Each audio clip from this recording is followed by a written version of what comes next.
Olá pessoal do sexto ano, vamos iniciar aqui o estudo de mais um tema e hoje a gente começa a falar um pouquinho sobre ecologia.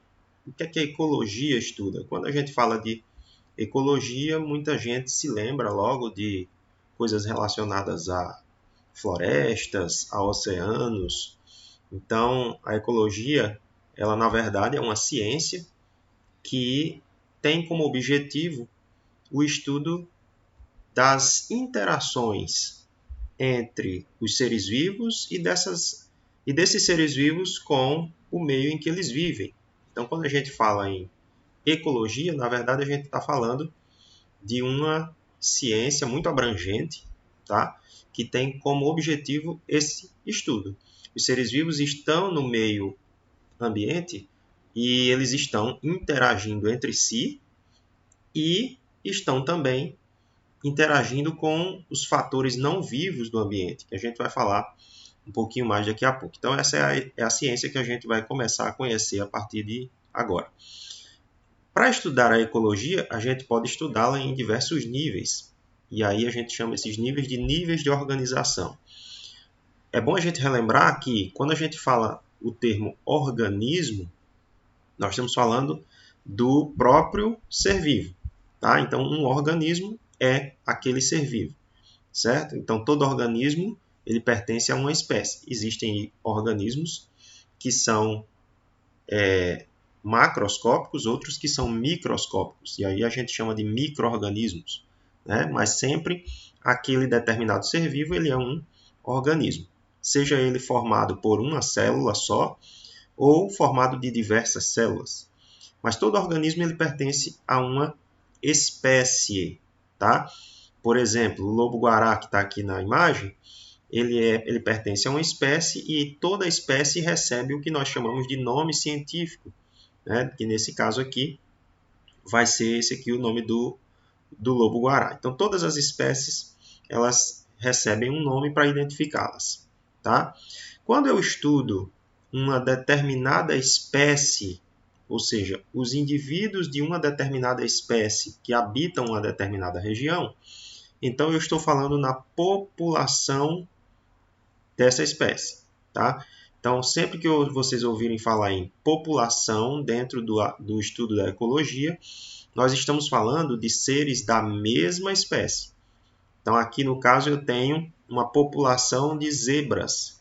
Então, aquela espécie, vivendo naquele determinado local, ela tem a sua população, tá? Sendo que, num determinado ambiente, você não vai ter apenas uma população, você vai ter diversas populações, porque você tem diferentes espécies vivendo lá. Então, quando eu falo em diferentes espécies vivendo num determinado ambiente, então eu estou falando em uma comunidade. Perceba a diferença. População é quando eu tenho somente seres, quando eu estou considerando somente seres de uma mesma espécie. Quando eu falo comunidade, eu estou considerando agora todos os organismos de todas as espécies que vivem num determinado ambiente. Então, nessa imagem aqui, nós temos zebras, girafa, temos diferentes espécies de plantas. Então, cada espécie compõe uma população. E esse conjunto das diversas populações é o que a gente chama de comunidade. Tá bom? Sendo que esses seres vivos eles estão habitando nesse ambiente e eles estão interagindo entre si e com o meio em que eles estão. Então, um exemplo dessa interação é a interação por meio da alimentação, né? Então, a gente tem espécies que servem de alimento para outras, e isso vai formar o que nós chamamos de cadeias alimentares, que a gente vai ver depois. Então, isso é um exemplo de interação entre os seres vivos. Mas os seres vivos também interagem com o meio em que eles vivem, né? Interagem com a água, interagem com o ar, né? Do ar é onde eles retiram oxigênio, animais bebem água, animais vivem dentro da água, né? Interagem com o ar, com a água, com o calor, com o solo. Então, todos esses fatores que não são vivos também estão interagindo com os seres vivos. Dessa forma, todo o ambiente onde existe essa interação entre os seres vivos e também essa interação dos seres vivos com o meio físico, a gente vai chamar de ecossistema. Então, o ecossistema é algo mais abrangente, é onde nós temos todas essas interações acontecendo. E se eu considerar todos os ecossistemas do planeta, então eu vou ter o que nós chamamos de biosfera. Portanto, a biosfera é o conjunto de todos os lugares do planeta onde eu posso encontrar vida de forma permanente. Todos os ecossistemas do planeta compõem, portanto, a biosfera. Ok, gente? Então, esses são os níveis onde nós podemos estudar. A gente poderia ter níveis menores aqui, né?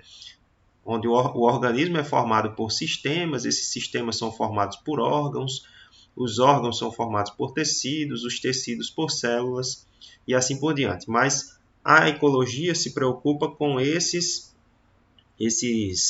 níveis de organização aqui acima do organismo. Tá? Então, a população, quando tenho seres da mesma espécie, a comunidade, quando eu considero todas as espécies que vivem em um determinado local, o ecossistema, quando eu tenho os seres vivos e os fatores não vivos interagindo, e a biosfera, quando eu tenho todos os ecossistemas do planeta. Ok, então quais são os componentes de um ecossistema? Nós vamos separar os componentes de um ecossistema em dois tipos.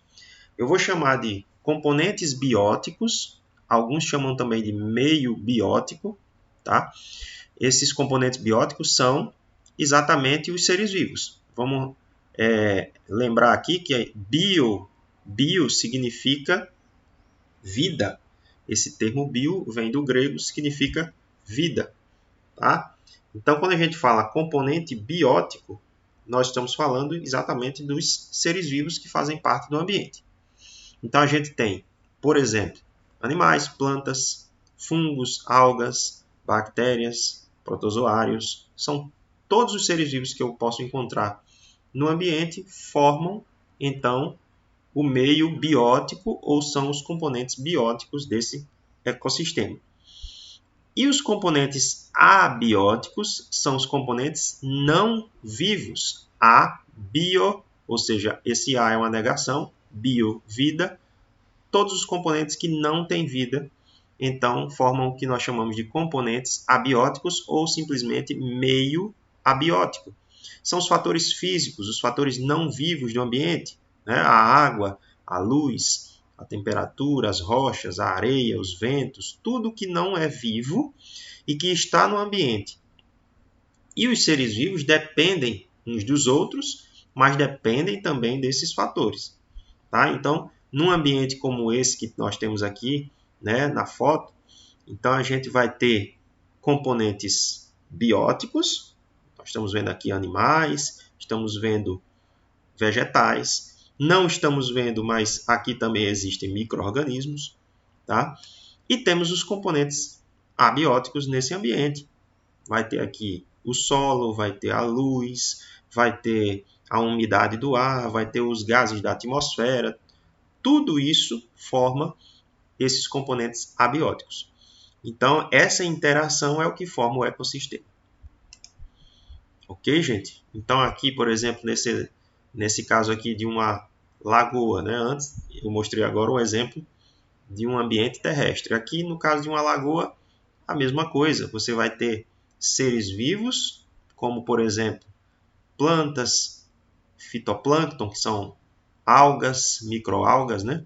Zooplâncton, que são animais também microscópicos, peixes, micro-organismos e assim por diante. Então, tudo isso são os componentes bióticos do ecossistema. Quando eu considero, né, a água, a temperatura, quando eu considero o material que fica no fundo, quando eu considero a luz que penetra na água, então tudo isso forma o ambiente, ou melhor, o meio abiótico, são os componentes abióticos do ecossistema. Então vamos dar uma olhadinha nos componentes bióticos, ou seja, os seres vivos que formam os ecossistemas. E nós podemos classificá-los em 3 grupos de acordo com o papel que eles desempenham nesses ecossistemas. Então, o primeiro grupo a gente vai chamar de seres produtores. O que é que seriam os seres produtores? São aqueles que têm a capacidade de produzir o alimento que eles precisam e normalmente eles fazem isso por meio da fotossíntese. Então, as algas, as plantas, os vegetais, como a gente costuma chamar, né? As algas e plantas são os seres que eu vou chamar de produtores. Esses seres, eles têm a capacidade de produzir o seu alimento e eles normalmente fazem isso por meio da fotossíntese. Vamos lembrar como é que funciona a fotossíntese? A fotossíntese é a produção do alimento e essa produção de alimento acontece com o uso da energia luminosa, a energia do sol, mas essa fotossíntese precisa de algumas matérias-primas para poder acontecer. Então, um vegetal ele precisa de água, ele precisa de minerais, ele precisa de gás carbônico, e aí sim, utilizando essa energia da luz do sol, ele consegue fazer o processo de fotossíntese, onde ele vai produzir o alimento que precisa e ainda vai produzir também o gás oxigênio, que é usado na respiração dos seres vivos. Então, é assim que se faz alimento, é assim que os produtores realizam essa produção de alimento. O segundo tipo de seres vivos que a gente encontra nos ecossistemas, a gente vai classificar como consumidores. Os consumidores são aqueles que não têm essa capacidade de produzir o seu alimento e, portanto, eles precisam capturar esse alimento no ambiente. É o caso dos animais, tá? Então, a gente vai ter os carnívoros, os herbívoros e os onívoros, mas todos eles são consumidores. Então, no caso de um animal que se alimenta de outro animal, então eu vou chamá-lo de carnívoro. Aquele que se alimenta de plantas, então eu vou chamá-lo de herbívoro. Mas tem também o caso daqueles como nós, que se alimentam de animais e vegetais ao mesmo tempo.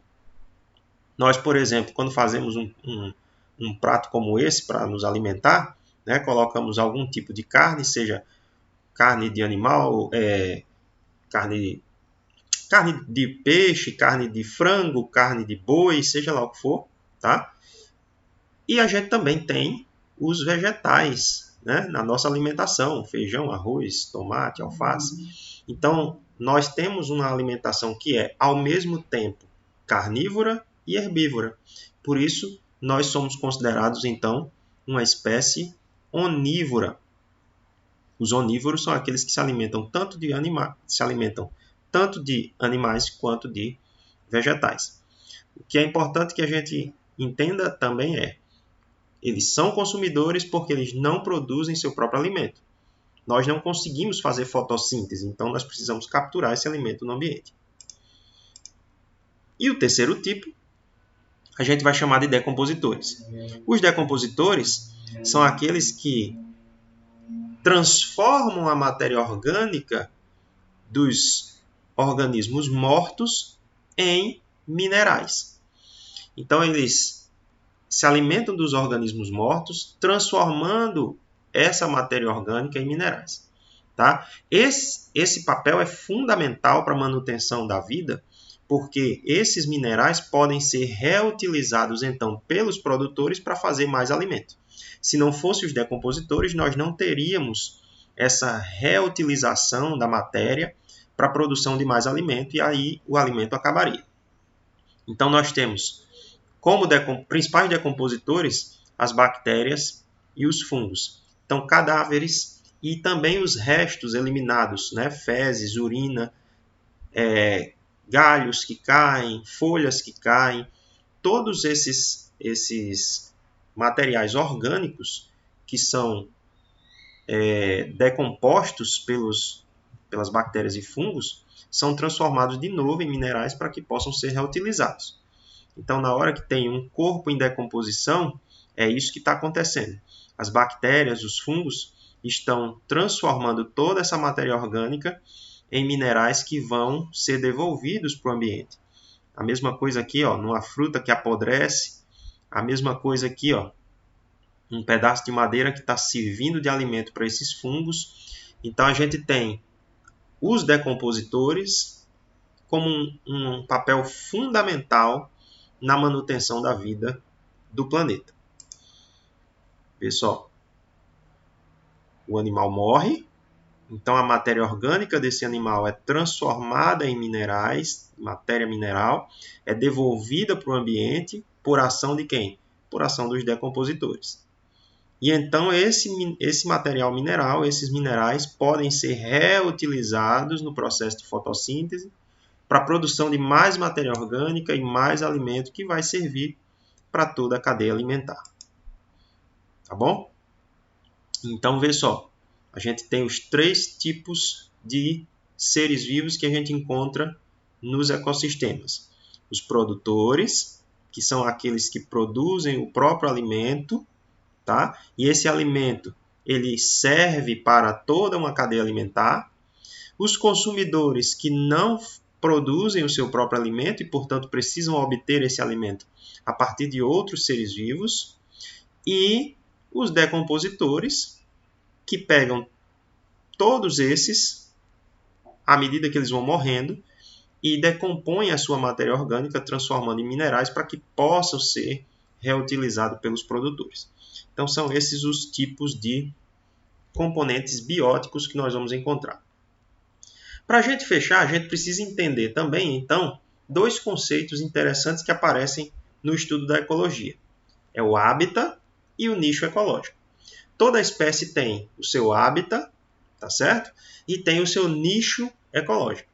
Hábitat é um conceito mais conhecido das pessoas, né? A gente ouve muitas pessoas usando essa palavra, alguns falam habitat, né? Mas o hábitat é o quê? O hábitat é o local onde a espécie vive. Alguns gostam de dizer assim, é o endereço da espécie. É o local onde ela é encontrada. Então eu tenho uma determinada espécie, ela está adaptada a viver num determinado hábitat. E o que é que seria o nicho ecológico? O nicho ecológico ele corresponde ao modo de vida, aos hábitos de uma determinada espécie. É diferente. Então, enquanto o hábitat é onde ela vive, o nicho ecológico diz respeito ao modo de vida dessa espécie. O que é que essa espécie, de que essa espécie se alimenta? Quem são os seus inimigos naturais? Em que época do ano ela se reproduz? Então, os hábitos dessa espécie vão compor o que nós chamamos de nicho ecológico. Tá? Então, olha só. Nesse esqueminha aqui, todos os animais possuem o mesmo hábitat, tá? Porque eles vivem no mesmo local. Então, são espécies que são encontradas nesse tipo de ambiente aqui, que é o manguezal. Então, apesar de elas terem o mesmo hábitat, elas têm nichos ecológicos diferentes. Por quê? Porque cada um deles tem hábitos diferentes, cada um deles tem modos de vida diferentes. Eles interagem de formas diferentes com o ambiente em que eles vivem e com os seres que estão nesse ambiente. Então, por isso, eles têm nichos diferentes. Tá? Existem, inclusive, aqui, vamos lá, vamos dar exemplos. Essa ave aqui, o colhereiro, ela remexe o solo do mangue à procura de crustáceos para se alimentar. O caranguejo vive em tocas no solo e come micro-organismos do solo. Veja que nós temos aqui 2 animais cujo modo de vida é completamente diferente. Né? Então, eles têm nichos diferentes. O robalo vive no mangue, quando jovem, alimentando-se de camarões. O camarão, ele é um consumidor da base da cadeia alimentar aquática, o fitoplâncton. Então, ele se alimenta de algas, microalgas. Então, cada um deles tem um tipo de modo de vida, ele tem hábitos diferentes. Portanto, eles têm nichos ecológicos diferentes. Quando você tem espécies com nichos, ou seja, hábitos muito parecidos, então elas vão acabar competindo por recursos naturais. Por exemplo, se eu tivesse duas espécies aqui que se alimentassem da mesma coisa, do mesmo ser vivo, por exemplo, e vivessem no mesmo ambiente, elas iriam competir por aquele recurso. Então, quanto mais parecido for o nicho de duas espécies, então maior vai ser a competição entre elas. Ok, gente? Por hoje é isso aí. Até a próxima. Tchau.